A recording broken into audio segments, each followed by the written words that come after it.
Good morning, folks, again from Sean Citizen in the lunatic asylum called Ireland.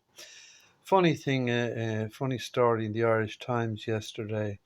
The spin department of the Department of Justice released a statement. Mr.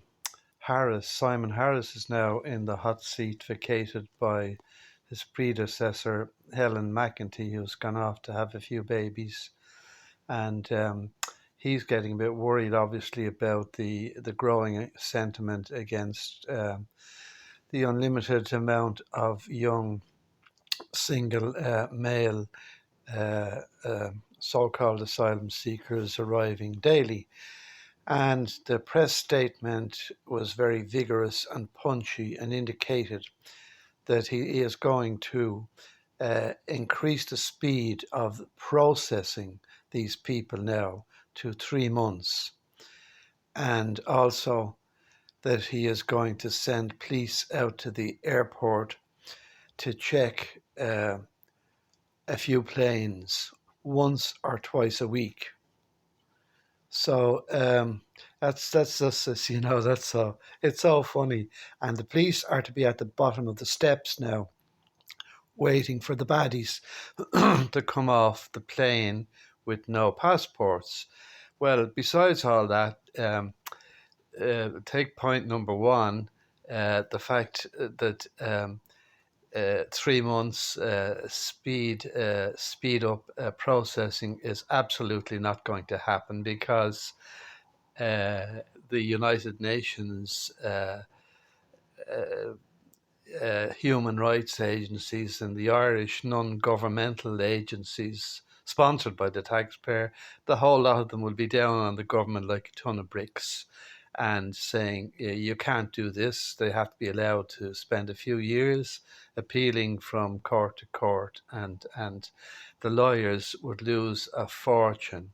Can you imagine if the Soreback criminal injuries racket was stopped tomorrow, and you weren't able to get €20,000 for complaining about a whiplash, even though there was no evidence that you ever had one on your back? The lawyers would scream to high heaven. And similarly, if they were not able to make a lot of money out of years of appeals from these young shamsters, then there would be a lot of kickback from the legal profession. So this 3 month speed up process is just not going to happen, no matter how many staff are allocated to Simon to have a look at each individual paperless person, and decide that they should be sent back and that they're shamsters.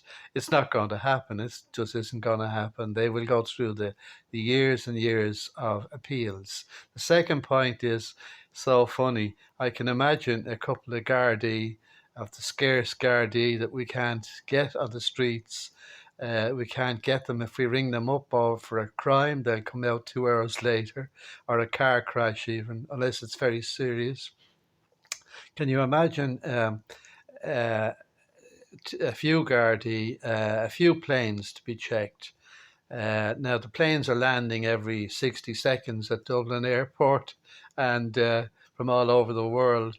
And can you imagine if you sent out a half dozen Gardaís, say, to check them all twice a week? he, he would check maybe, I don't know, a dozen planes at max by the time everyone unloaded and that. Um, so it's the idea of stopping them in their tracks at the door of the plane is just so funny. It's a joke. These press releases from the government agencies just get better and better. So there's not going to be any change. Nothing will change.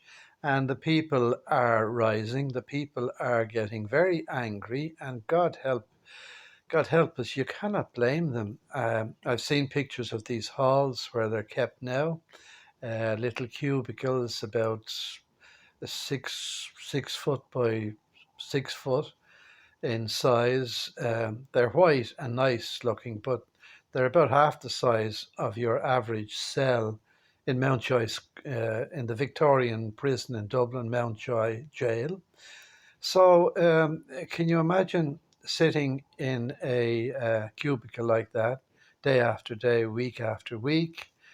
Even if you can get into one now, as we're told, you won't be able to shortly when all the hoteliers get back into the busy summer tourist trade. So we're looking at, again, as I said before, very interesting times coming up. Uh, these young boys inside, agitators and angry citizens in the villages and towns outside the barriers, full-time security 24/7. Nobody can get in, nobody can get out. Um, uh, Total imprisonment, and on and on it will go. So anyway, guys, have a nice day. I'll close up the shop now, and don't forget to check my website, the Deadliest Ever Irish Coalition Government. Cheers. Good luck.